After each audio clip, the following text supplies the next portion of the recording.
The marble street was nearly 300 meters long, and this middle part of the road was for vehicles, cart drawn by oxen, horses, donkeys. And the platform behind the columns here was for pedestrian. For pedestrian. Oh wow. So they had like a road. Yeah. And sidewalks and roads. And the shops were decorating the roads. See the shops, 1, 2, 3. So what would they sell? Fruits, vegetables, food, probably. Restaurants they had.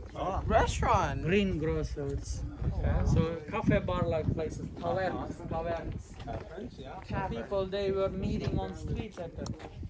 Streets were like meeting places for Greeks and Romans. For chatting, talking, socializing, gossiping, selling, buying, drinking, singing, shouting. There would have been drinking, singing, shouting all the time on streets. In general, Greeks and Romans, they love to converse, to argue, to discuss on streets. So during daytime, the streets were very busy and noisy. A lot of lively. Like meeting places, yes. Meeting points. Trading, Selling, buying, bargaining, gossiping. Imagine 250,000 people were living in Ephesus. The city had a big population. See the marble panel and original Greek inscriptions on the panel. just like in Athens. Greek was court language, just like English today. Valid language, even for Romans. In Roman schools, they were teaching ancient Greek language for the Roman pupils. So people were mostly bilingual. Greek and Roman languages were spoken. Here, Greek inscriptions. And the marble panel belongs to the building with a triangular pediment. And from the inscriptions, this was a fountain house for water needs for public use, built by Romans on this marble road in the 2nd century AD. And from the inscriptions, the fountain house was dedicated to Emperor Trajan. Caesarea means emperor. Right? So the fountain was dedicated to Emperor Trajan in the 2nd century AD. From that standpoint, you can see the fountain better. There is a canal in the middle part. There is a fine impediment at the top. There is a pool here and drainage system. In the 1980s, fountain of Trajanus was also re-erected, restored with some originals, some imitations. Interesting information for you. In the past, they were painting columns and capitals. Oh. Yeah, they were painting them. With what? With herbal vegetable dyes. What is agora? In the past, those buildings were much more impressive because the columns and capitals, pediments. Today's bazaar, plaza. Agora had a square-shaped form. In the agora, they had shops, workshops, taverns, restaurants, bakeries. They had a minting coins. Oh. They had a meat market, fish market, animal marketing, people for hire, slaves, proletarians they had. So agora was just like bazaar. People were meeting there. They were socializing also. They were selling, buying. It was just like bazaar, like Grand Bazaar of Istanbul. Finally, see this simple wall, and just behind see more ruins and remnants standing adjacent to toilets. So imagine this building was an apartment-like building with 3 galleries, 3 floors. Oh wow. And the Latin inscription was discovered in it while digging in the 1970s, which is referring to a Haidisceion. Haidisceion, which means in Latin, again, Roman language, brothel, leisure house, or prostitution. Ephesus was a port city, harbor city, for sailors, shippers, businessmen. The city had a law house, pleasure. When they visited Ephesus by boats, many days they were sailing to Ephesus for trading. Right. And imagine this was a building functioning like a hotel. Yeah. All inclusive, bed and breakfast, free Wi-Fi, free Wi-Fi. Probably they had ladies.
Tamam. Tamam.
Смотри, это библиотека, а сзади, там была задняя дверь где-то, она была публичный дом, потому что в те времена в библиотеку разрешался вход только женщина, но это было алиби, типа я пошел в библиотеку. Ой, мужчина. Они такие, я пошел в библиотеку, но у них я. И тихонечко заходили туда. Блин, а мы думали, что здесь что-то собирались вещать, а здесь вещали народу. Народ стоял, слушал, они тут что-то вещали. Прикиньте, как мы, короче, с Кириллом воображали.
Ready? I'm gonna just one. Oh yeah, 1, 2, 3. 1, 2, 3. People love this weekend. Hold on, I'm gonna take this out. You wanna sit down over there?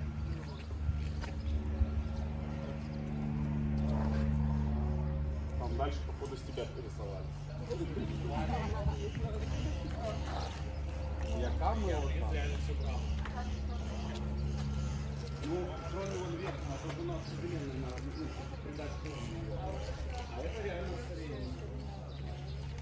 Я не могу ключевой открыть. Вот камень.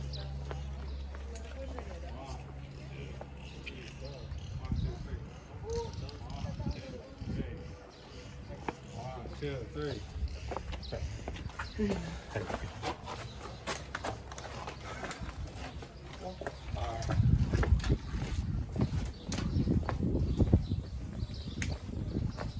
Watch your heads, please.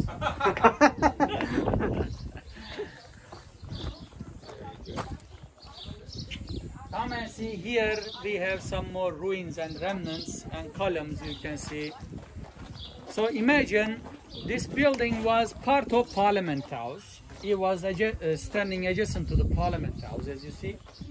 Still built by Romans in the 1st century AD. Another Roman structure, construction. And this time Romans called it as Prytaneum, which means in Latin, town hall. City hall, for municipality, still for administration. It was like part of Parliament House. In the 1980s, the front side was some excavated and the columns were re-erected, restored. But its behind part is still under the bushes and trees, waiting for future excavations and restorations. Unfortunately, some of the columns, some of the architectural elements are missing. As you see, the bases are empty. Actually, they are not missing, but they were Stolen? Recycled. people were worshiping for another construction. Oh no! Unfortunately, in the past, those cities, after the city was abandoned, sacrificed animals, buildings, and nobody was living here. Greeks built a temple around 550s BC here on this location, and until Christianity gained popularity, it was an active temple for paganism. Until 4th century AD, it was an active temple. After Christianity, Temple of Artemis lost its importance and it was sacked, robbed. All the jewelries, belongings, statues, sculptures of the temple were sacked. Earthquakes hit the temple, the columns fell down, and most of the columns were taken to Istanbul for reusing, recycling. That's why only one column left here as a stork nest for storks.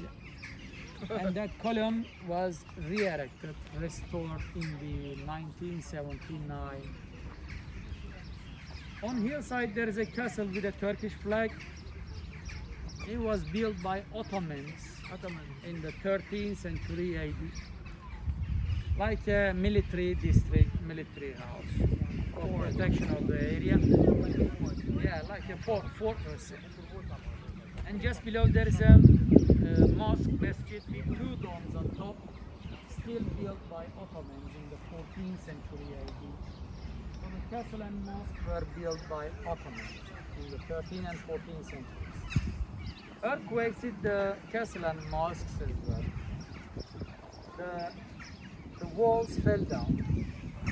The domes of mosques were damaged. The minarets, towers fell down. In the 1860s, a catastrophic earthquake hit the region, so the castle and mosque, they got damages. So in the 1970s, the mosque was some restored, but still its minaret on the left hand side. The tower for calling to prayer is under restorations. So, plus the interior part of Ottoman castle is also under restorations. In 2 years, they are planning to open the castle for visitation, for visit for our visitors. For now, it's closed. And the mosque is also having restorations for the tower for calling to prayer. Here has a nice view, you can take nice panoramic pictures. And then if you like, from here you can get close to the column. In temple you can make a circle. Orchid is up there. You can discover, you can take pictures. Enjoy it.